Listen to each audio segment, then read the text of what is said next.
కొణిదెల పవన్ కళ్యాణ్ అమ్మ కడుపున ఆఖరివాడిగా పుట్టిన అందరికీ మంచి చేయాలి, మేలు జరగాలి అనే విషయంలో ముందువాడుగా ఉంటాడు. తన గురించి కంటే జనం గురించి ఎక్కువగా ఆలోచించే మనస్తత్వం నా తమ్ముడు కళ్యాణ్ బాబుది. ఎవరైనా అధికారంలోకి వచ్చాక ప్రజలకు ఏదైనా చేయాలనుకుంటారు. కానీ కళ్యాణ్ తన సొంత సంపాదనని కౌలు రైతులు కన్నీళ్లు తుడిచేందుకు ఖర్చు పెట్టడం, సరిహద్దు దగ్గర ప్రాణాలొడ్డి పోరాడే జవాన్ కోసం పెద్ద మొత్తం అందివ్వడం, అలాగే మత్స్యకారులు ఇంకా ఎందరికో తాను చేసిన సహాయం చూస్తుంటే ఇలాంటి నాయకుడు కదా జనానికి కావాల్సింది అనిపిస్తుంది. ఒక రకంగా చెప్పాలంటే సినిమాలోకి తను బలవంతంగా వచ్చాడు, రాజకీయాల్లో మాత్రం ఇష్టంతోనే వచ్చాడు.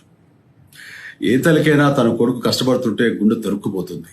అలాగే ఏ అన్నకైనా తన తమ్ముడు అనవసరంగా మాటలు పడుతుంటే బాధ వేస్తుంది.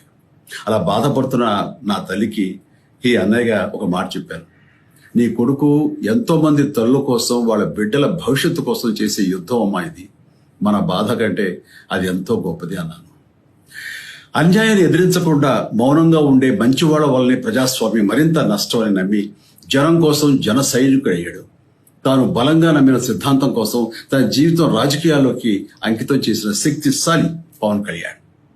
ప్రజల కోసం, రాష్ట్ర భవిష్యత్తు కోసం ఆ శక్తిని వినియోగించాలి అంటే చట్టసభలో అతని గొంతు మనం వినాలి. జనమే జయను నమ్మే జనసేనాని ఏమి చేయగలడో సబ్స్క్రైబ్ చేయండి.